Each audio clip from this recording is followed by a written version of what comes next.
Ascension Sphere and Hero's Downfall, which is, well, nearly every deck in the format is leaning on one removal spell or the other. All right, so Jackson kicking it off with a turn 1 Rakdos Cackler. Harrison, a Mutavault of his own, hasn't tipped his hand yet of what he's playing, but he's already under pressure. He doesn't have access to any kind of sweepers, but he does have a lot of cheap removal. Harrison Hite on 2 Mutavaults to open up. That probably signals a land light hand. Yeah, this is interesting. Even if he had, like, I mean, if he's got more mana, it's unusual to start off with both Mutavaults. He may be thinking that he's going to block with one right away, in which case he can give Jackson the impression that he's missing black, but he chooses not to, so that... Yeah, it's just too devastating if he gets hit by a Bile Blight there. Sure. Okay, so Jackson, interestingly, Ultimate Price unable to hit Mutavault because it is not exactly one color. Correct, yeah. Mutavault, not a multicolored creature, also not a monocolored creature. So Harrison Hite definitely does have black mana. He just drew a Godless Shrine. Or did he just draw it, or did he have it? I got to imagine that he just drew it because... yeah, we don't see any other lands in his hand there. Yeah, this is interesting. An interesting keep. Looks like he kept 7 also. Just running the 2 Mutavaults. If you keep a hand like that, you have to like your spells, assuming you hit a land to cast them. Yeah, I mean, he had Read the Bones, or Read the Bones giving him something to do if he draws even a single black mana. The problem is Reading the Bones is much riskier against a mono black aggro deck. That is true. He may have not known that he was sitting down against an aggro deck. Yeah, I mean, he's got to be sculpting the game in such a way to try to set up Bile Blight, right? And that's how he's going to get out of this Pack Rat situation. I would think so, although he didn't have it this turn, and the Pack Rats are about to be out of... No, sorry, they're not out of Bile Blight range. Although they will be with the Mutavault if Jackson had taken that line, but it appears he did not. Interesting. So he chooses to concede rather than reveal his hand. Okay. You know, his Blood Baron would have got hit, but perhaps he just doesn't want Jackson to know what he has available to him. He did show Godless Shrine. Yeah. He did show Godless Shrine, but he concedes there. That's a weird decision to me. If you have just the 2 Mutavaults in play, you could be playing literally anything. Mutavault, Godless Shrine narrows your range considerably. Now, on the flip side, of course, it could be that he's just too far behind where he realizes, I can never get out of this Pack Rat. I don't yet have the Bile Blight or the second black. That's true. I can't draw out of this. That is probably true. And he was holding some interesting cards that would have given away the complete package of what he was playing. If his opponent sees Read the Bones, for example. All right, so what does Harrison have in his sideboard of his black-white deck? So Harrison is going to be bringing in, let's see, he does not have any Dark Betrayals, which that card would be huge here. But he doesn't have access to it. The only removal spell he has in his sideboard is Doomblade. That card's not going to do any work here. He has 2 Obsidiat as a way to gain life.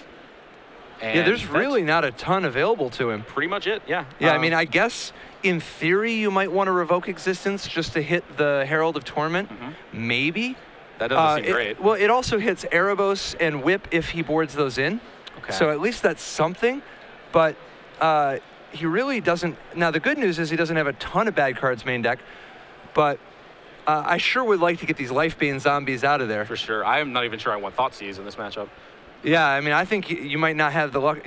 I don't know. It's tough. I guess you have to just bring in the Obsidats and maybe I guess revoke existence. It's going to be a tough matchup. He probably wasn't expecting a lot of mono black aggro. I would doubt it. He has 2 Sin Collector. Now that card might be helpful if he's worried about things like Dark Betrayal post board. Oh yeah, that's true. Plus things like, you know, Hero's Downfall, Bile Blight, even like Thoughtseize sometimes will be saved to try to hit the Blood Baron the turn before it comes down.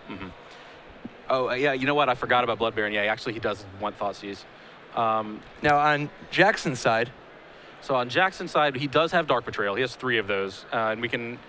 Well, I said we could expect those to come in. He doesn't have that much information. He might not actually know how many targets Harrison is going to give him.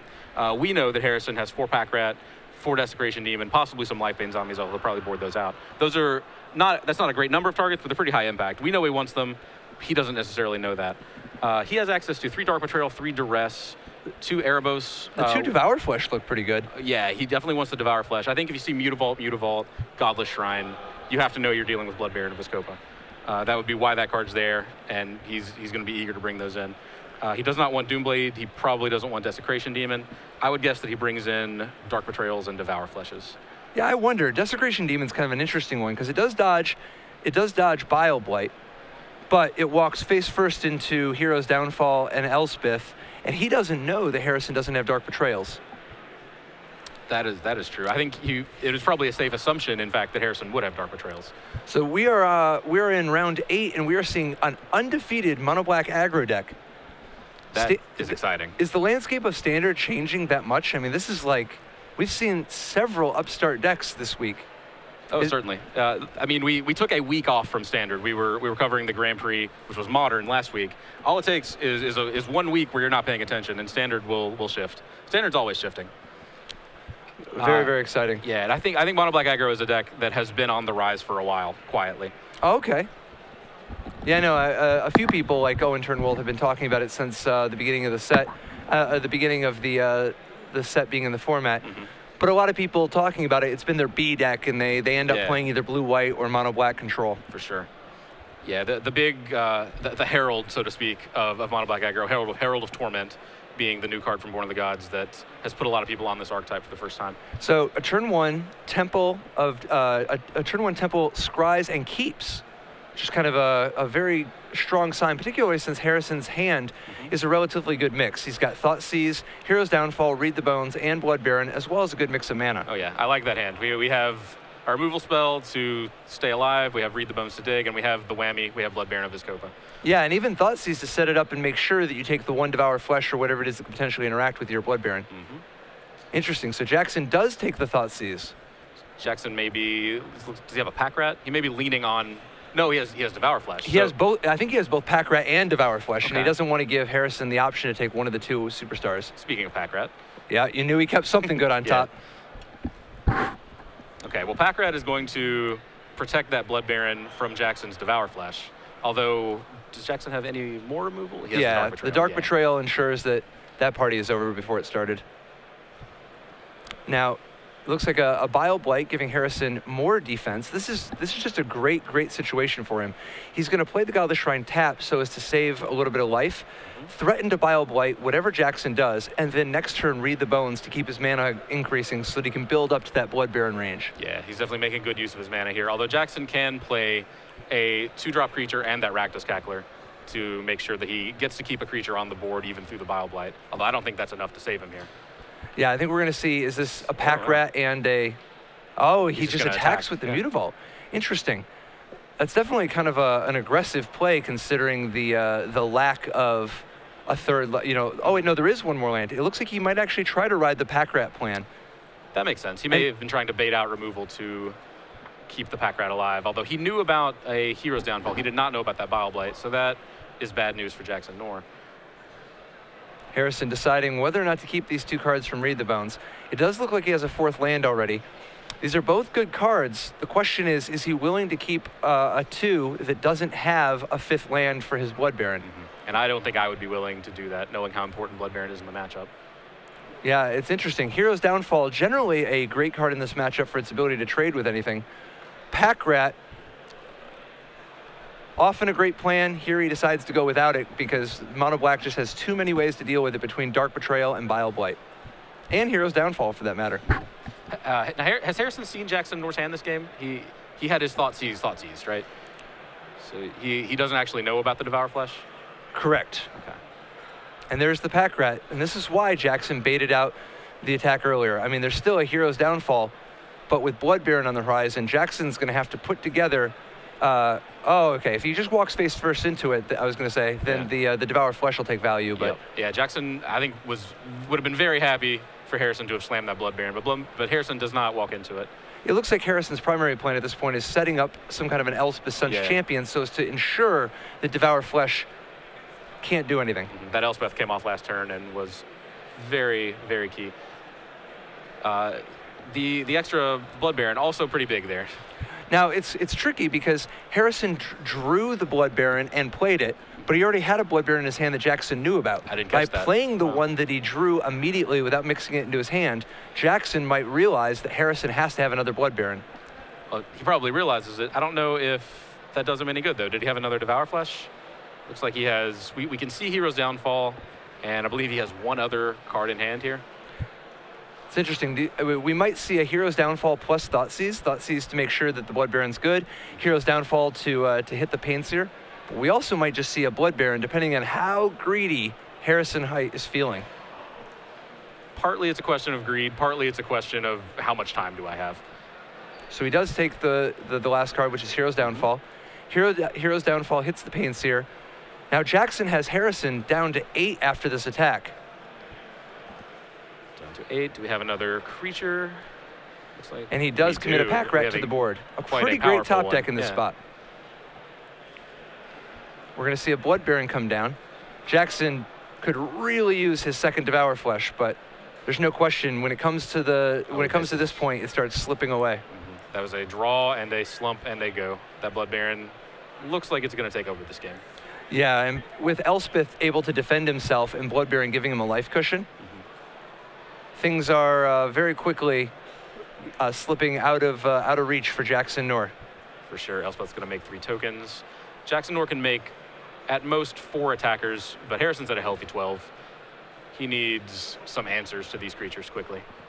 Now, do you think there's any chance the Pack Rat can do anything for him, or is just Elspeth too big of a threat? Is Elspeth just going to take over the game too much faster than the Pack Rat could? Yeah, I don't see Pack Rat doing any work here. Even if Pack Rat were to grow large and get out of control, once the rats are 4/4s, Elspeth can remove them. Elspeth is an answer on board to Pack Rat. Yeah, it seems like the most likely scenario is either Bile Blight or, I mean, I guess Hero's Downfall might do a little at actually slowing down the Elspeth, but a Bile Blight itself could kill all of the tokens and allow him to attack and kill Elspeth. Yeah. Which seems like his best chance of actually trying to get back into this. Sure. A Bile Blight on that last turn would have cleared the tokens out, and Jackson would have had enough damage on board to kill the Elspeth. He still has that Blood Baron to worry about, so I don't know what sequence of removal spells Jackson needs to find to get out of this. Bile Blight would be the start, and then Bile Blight into Devour Flesh, I guess, is the next 2 draw steps. Yeah, Bile Blight into Devour Flesh would be real strong. Erebos doesn't do it. Now, Erebos is turned on. Okay, now Erebos still can't block Blood Baron, so Blood Baron has him on it can't block anything. It's getting out of there. Harrison Hite did, in fact, choose to bring in Revoke Existence. It's like we were saying.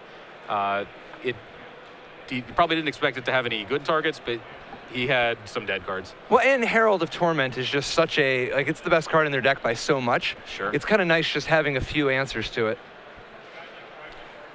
We see Revoke Existence, the card that has brought main deck Disenchant back in vogue. You know it's a healthy format when main deck Disenchant is in vogue. I don't know. Most of the formats where main deck Disenchant's been going on have been Stasis, Winter Orb.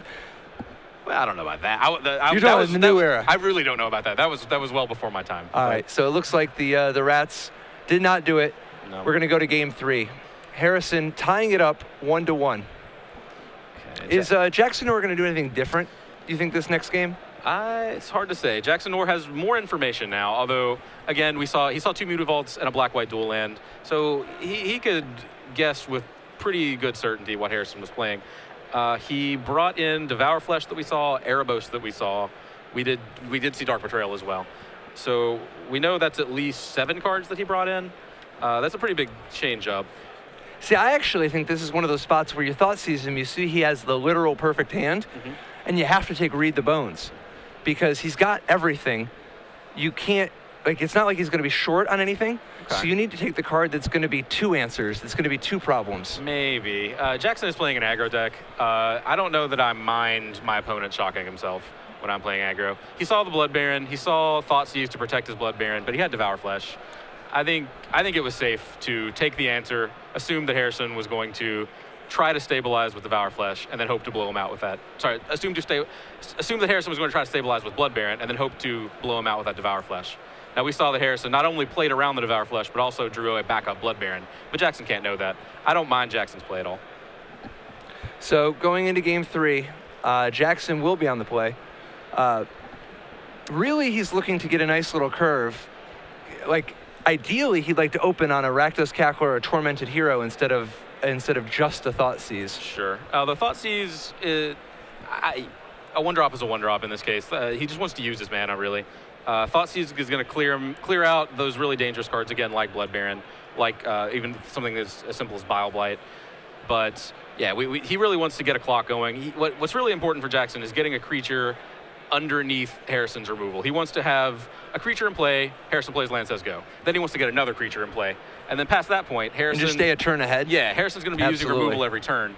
But as long as Jackson has that one creature attacking, he's going to be putting enough pressure on that I think he'll be okay. Yeah, definitely. So it's definitely important to get a tempo advantage and try to get 2 creatures down before Harrison can react properly. Well, on Harrison's side, what's he looking for? I mean, obviously he wants enough land, but maybe he just wants the exact same hand he had last game. Oh, sure, that was just the perfect mix of everything. Yeah, if Harrison could conjure up that 7 again, I'm sure he would take that option. Yeah, Harrison just wants to make his land drops. He wants cards like Blood Baron and Elspeth to come along eventually. But until then, he needs, again, ways to stabilize, ways to keep Jackson off of his primary game plan. He wants removal. He wants discard for Jackson's answer. He wants to be able to Thoughtseize those Devour Fleshes, things like that. Now, if he actually did bring in the Sin Collectors, which is not sure if he did, but if he is actually playing Sin Collector, it's a funny little dance that Lifebane Zombie and Sin Collector do. Now that Jackson's on the play, his Lifebane Zombies, which will be in anyway just because they hit hard and can hit a Blood Baron, they might potentially hit a Sin Collector, which makes me want to not play Sin Collector if I'm on the draw, whereas I might want it on the play because of the amount of removal. That's fair. I'm pretty sure I don't want Sin Collector in regardless, but Harrison may not have any other choice. Jackson Knorr does have that turn 1 creature we were talking about, and creatures to spare.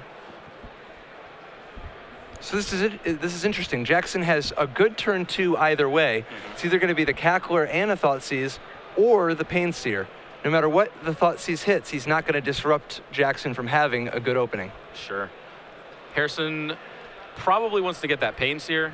Jackson looks to be a little business light other than those Rakdos Cacklers. Conveniently for Harrison, if Jackson's first 2 creatures are both Rakdos Cackler, then Harrison has a very live answer in Bile-Blight. Absolutely. He might not have it in his hand. Now, it's also possible that he ends up just taking the Thoughtseize if he's just so all in on a Blood Baron. Sure. Oh, he looks to be, he's sweating it. He's squinting, yeah, in the tank. What's going to be? See, it's tough. You want to get greedy. Yeah. You want to get greedy and protect that Blood Baron, but Interesting. Okay, so he wants...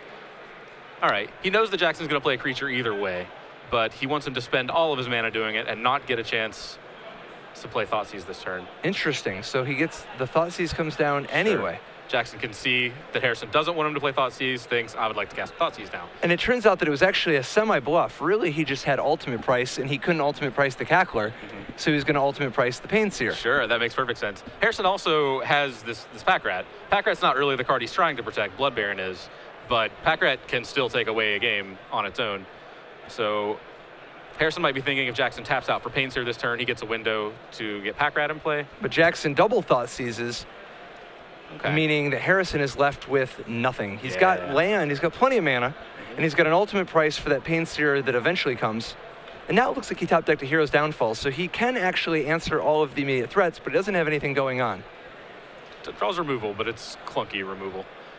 I'm very curious if Jackson would have played Painseer that turn if he hadn't drawn the other Thoughtseize. Yep, but as it is, it worked out great. And here we do see ultimate price on the Painseer. Jackson's offense needs a little bit more. Well, he's got the advantage, but he needs to keep it going. No, it was not a spell. It was a kind of spell. He had a creature. That's the big thing.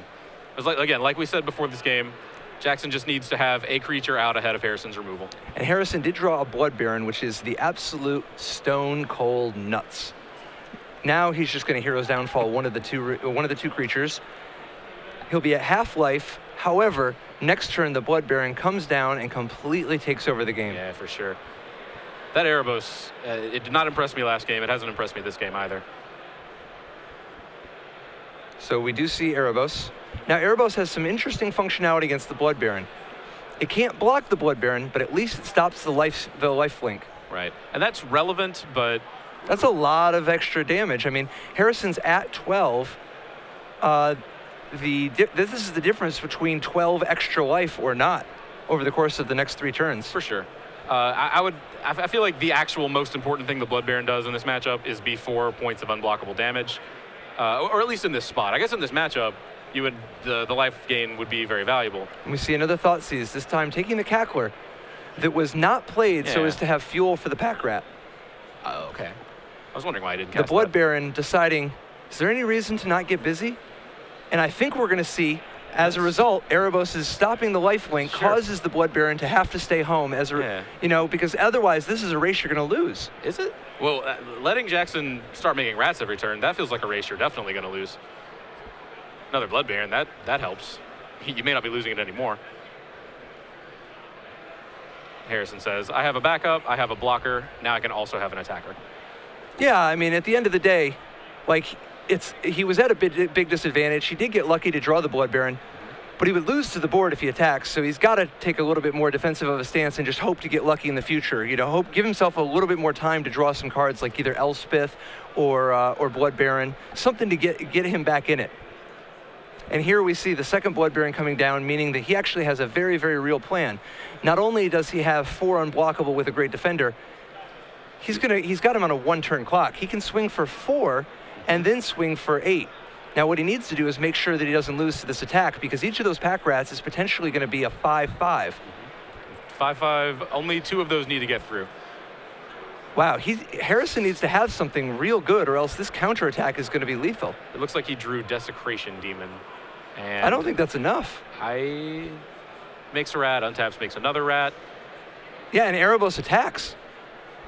Erebos is going to have 4 rat buddies, which is going to be enough so that Erebos gets in there, and there are going to be 4 rats, 3 of which are attacking, and 1 Erebos. That's 4 creatures already that are lethal. Yeah. It takes only 2 of them getting unblocked. Harrison is now dead on board. Do you think maybe Harrison forgot that he was not going to be gaining life when he blocked? Well, the key is that I think Harrison might have forgot that Mutavault is going to turn into a rat, which is going to power up the pack rat, because if it were not for Mutavault, Jackson would be 2 points of damage short. Pack rat math will sneak up on you. I've definitely made some mistakes against an opposing pack rat before, and now we just have to see if Jackson Knorr is going to... What is he doing? Wow, so Jackson did not make the rat. No? Okay. Oh, no, he did. Okay, okay. he did. Yes, Right. yes. Because that was an Erebos activation we saw. I gotcha. Sure, it was free. I mean, in this spot, Jackson knows he has the win. Yep. He might as well draw the extra card, just see if he happens to draw a land and a Thoughtseize so that he could, you know. Go for the full blowouts. That'll work too. So we do see a Dark Betrayal on Desecration Demon. And now everybody gets in there, and this is going to be game. Well played by Jackson Knorr. Game and match. And Jackson Knorr is going to be the first player in our tournament to lock up top 8. Yeah, see, the spot there is he's trying to play around the possibility of Dark Betrayal. Because that's the way things go wrong right there, right? Oh, sure. But in the end, he decides he obviously can't wait. Blood Baron is going to kill him next turn. Right. He has to just go for it. This is Now or where never, things are at. For sure. And Harrison Hite does not look happy with his decision to attack with that other blood.